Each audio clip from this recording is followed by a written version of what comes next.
Hasturi Bwrwirok no bo telo Swrangchati Bisingtwi rang ajin mung kaham phunungna bagai phasalo panda sungsajaka Agotolani Shimli Bazaro Tilino Pandana Sungsaka National Commission of Women Collaboration Entrepreneurship Development Institute of Indian Bisingtwi o pandao phaimanjaka National Commission of Women ni Project Manager Guwahati ni Roton Go nokhobai kubuni adoro আমি নতুন project manager entrepreneurship development institute of India regional office border থেকে এসেছি।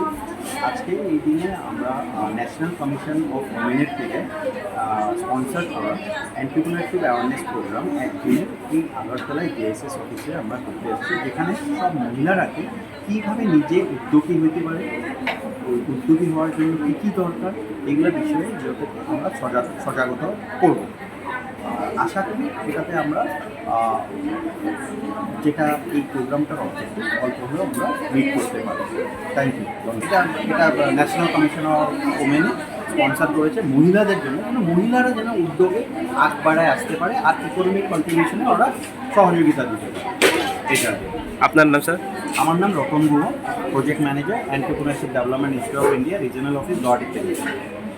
Ani mung Bwchawi ang Adivasi Mahila Samitiwo Tailoring sikimani papri saha mem ni thaniwo ang tabuk kaham income khai dongo tai ang ani student bo dongo khorok dam ang rohini saptao 500 kena halo mas kaisa ni hangge 4000 kena halo tai ang blouse kaisa sukhani tabuk ri ni dam অনুযায়ী ri kangsa hote 1000 mano kun 1500 mani blouse kangsa sukang tai haikeno kaham income khai dongo tai norok ang haikeno income khlaidi tai kaham keno siki khai or Adivasi Mahila Samitiwo phayo contact lai norok siki khai mano ang haikeno kam kaham khemano hambai puilao hangkai kam hanai rana ni rok phulungo songno tarpore khitao ogo mita bisu tong amrok phulungo song khito free o mas ya ogo advisor phulungo sing sikiwo advisor sikiwo 500 টাকা Mario মানে form fill up খাইনা বাগে 500 টাকা মারি বুঝাবো আং machine টা গেছে পাইকা আর ইনকামবাইনো কারেন্ট মেশিন পাই 12000 ব্রনো সানা মুসঙ্গো আং হাইগেনো কাম করে খাইয়ে নগো আসুকতা তংদি পড়া গনাং হনো जों তাবুক সাকিনো আসাই কো তংনা লাভ করে ইয়াং অংখরদি খাসিদি তাই ইনকাম নি লামো হিন্দি অর্থনৈতিক সাহায্য করবে, সেটা সংসারের কাজে লাগবে, সেটা কিন্তু বড় কথা। মহিলারা কিন্তু ইচ্ছা করলে অনেক কিছু করতে পারে। এই আমুল দুধ সবাই চিনো তো, আমুল সেটা প্রথম কে করেছিল? মহিলারা। এটা কিন্তু মহিলার দ্বারা এটা আজকে সারা ভারতবর্ষে কিন্তু এটা আমুলের প্রোডাক্ট কত কিছু অনেক কিছু আছে না আমুলের, এটা কিন্তু মহিলা উদ্যোগ ছিল। কাজে মহিলারা ইচ্ছা করলে কিন্তু অনেক কিছু করতে পারে, সমাজকে পাল্টিয়ে দিতে পারে।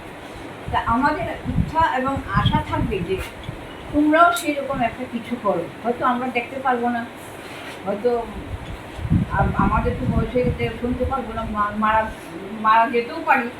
কাজে তোমাদের প্রতি আমাদের আশীর্বাদ এবং সব কিছু তোমাদের আমরা আশা করব যে তোমরা ভবিষ্যতে সমাজে একজন প্রতিষ্ঠিত হয়ে দাঁড়াও। এবং তোমরা শুধু একজনে অনেক, হয়তো তোমাদের যারা ভালো শিখছো তারা নিজেরা দোকানও দিতে পারো। আমাদের এখান থেকে শেখা কিন্তু অনেক মেয়েরা দোকান দিয়েছে, টেলারিংয়ের ভালো টাকা রোজগার করছে। তারপর এই যে চৈতি বিউটিশিয়ান, সে কিন্তু এখানের ছাত্রী, সে এখন কোথায় দাঁড়িয়েছে, সে এখন শেখাচ্ছে, ঠিক কি না? ও কিন্তু এখানের ছাত্রী ছিল, এটা তো আমাদের গর্ব। কাজে তোমরা সবাই নিজেকে একটু চেষ্টা করো সমাজে প্রতিষ্ঠিত করতে, এবং রাজ্য আমাদের দেশ আরও বেশি এগিয়ে যাবে। কারণ মহিলা শক্তি ছাড়া কিন্তু কোনো শক্তি সেরকমভাবে উঠতে পারে না। মহিলাদের মধ্যে, মহিলারা হলো শক্তির আধার। মহিলারাও জানে না তাদের মধ্যে কি শক্তি আছে।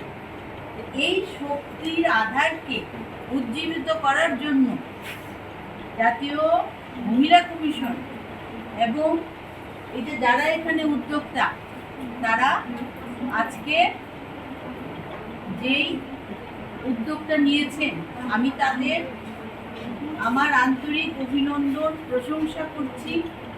তাদের আমি শুভেচ্ছা জানাচ্ছি আরও এগিয়ে আসুন আমাদের রাজ্যের মেয়েরা প্রত্যেকেই, যাতে নাকি স্বনির্ভর হতে পারে। স্বনির্ভর হলে যে সে একটা কথা বলার অধিকার তার পরিবারে জন্মায়। যখন পরিবারে কোনো মেয়ে একটু আর্ন করতে পারে তখন সে কথা বলতে পারে। তাইলে আমরা কি দেখি, প্রতিনিয়ত পুরুষরা কিচ্ছু পারো না, কিচ্ছু জানো না, এরকম করে দাবিয়ে রাখে। কিন্তু নিজে উপার্জন করে যখন তাদের একটু সাহায্য করা যায় পরিবারটাকে, তখন কিন্তু তার মর্যাদাও বেড়ে যায়। শুরু করেছিলাম, পাপড়ি আমাদের সঙ্গে তখনও কাজ করেছে, এখনো করে যাচ্ছে। ওকে আমরা এখন বলতে পারি যে ও এক্সপার্ট, এবং ওর কাছে কাজ শেখার জন্য মেয়েরা কিন্তু সবাই চায় যে পাপড়ি ম্যাডামের কাছে শিখবে। এটা কি করে হলো? এটা কিন্তু ওর যে অধ্যবসায়, ওর কাজ করার যে ইচ্ছা, আগ্রহ, এবং ওর মাধ্যমে কাজ শিখে অনেক মেয়েরা কিন্তু রোজগার শুরু করেছে, আমরা জানি। ওকেও আমরা একজন উদ্যোগী বলতে পারি। এবং 2004 সাল থেকে যারা আমাদের এখানে ট্রেনিং করেছে তাদের মধ্যে অনেক মেয়েরা আছে, অনেক ছেলেরা আছে যারা বিভিন্ন বিষয় নিয়ে, যেমন আমাদের কুণ্ডমে একটা ছেলে করেছিল, ও বেকারি, ও নিজে সেখানে বেকারি করে তারপর সেই বেকারির দোকান খুলে সেখানে আরও কয়েকজনকে কাজ দিয়েছে, এবং বিভিন্ন স্কুলে ও বিস্কিট, রুটি এগুলো সাপ্লাই করছে। তো এইরকম উদ্যোক্তাই আমরা চাই, যারা কাজ শিখে অন্য আরও কয়েকজনকে কাজ দিতে পারবে, রোজগারের ব্যবস্থা করতে পারবে। স্যার বলেছেন যে চাকরির কোনো সুযোগ নেই, সরকার সবাইকে চাকরি দিয়ে খুশি করতে পারবে না। সুতরাং আবার বেকার বসে থাকাও চলবে না, আমাদের সংসার চালাতে হবে। প্রত্যেকের যার যার সংসার আছে, তাদের ছেলে মেয়ে আছে, পরিবারের অন্যান্য সদস্য আছে, তো তাদের জন্য আমাদের রোজগার করা দরকার। কিন্তু আমি যদি কিছুই না শিখে যদি ঘরে বসে থাকি, তাহলে কিন্তু আমার দ্বারা সেই সংসারে আমি কোনো কাজে লাগবো না। আমি যদি শুধু আমার স্বামীর দিকে চেয়ে রইলাম যে উনি রোজগার করে আনবেন আর আমি সংসার চালাবো, তাহলে কিন্তু সেই সংসারটা সুন্দরভাবে চলতে পারে না। কিন্তু দুজনে মিলে যদি আমরা রোজগার করি, মহিলা হয়তো লেখাপড়া বেশি জানেন না, কিন্তু তার হাতের কাজ ভালো, সে বিভিন্ন দিকে দক্ষ, স্কিল, তাহলে সেই দক্ষতাকে কাজে লাগিয়ে সে কিন্তু তার রোজগারের একটা ব্যবস্থা করতে পারে, এবং সেই রোজগারের মাধ্যমে তার স্বামীকে সে সাহায্য করতে পারে। এসেছিলাম, তারপরে ম্যাডামের সাথে দেখা, ম্যাডাম আমাকে বললো যে এখানে ক্লাস করো, তারপর ক্লাস করো। পাপি ম্যাম, হ্যাঁ পাপি মেন টিচার। তার মধ্যে স্যারটারও অনেক আমার হেল্প করেছে। এখন আমি দোকান দিয়েছি, বাড়িতে একটা টেইলারিং খুলেছি, ওই দোকানও নিতে আছে বাড়ির সামনেই। তার মধ্যে আমার ইনকামও আছে ভালো। তার জন্য এখানে বারবার আসি, সাতটা থেকে ডিস্টার্ব করি। সারাদিন কয়টা মেশিন আছে আপনার? স্যার 3টা। আর কয়জন কেউ কাজ? ইনকাম তো স্যার 35,000 বাপরে, দিতে না তো নিশ্চয় দিতে হবে, এইটাই তো। এই তো আরেকজন পরে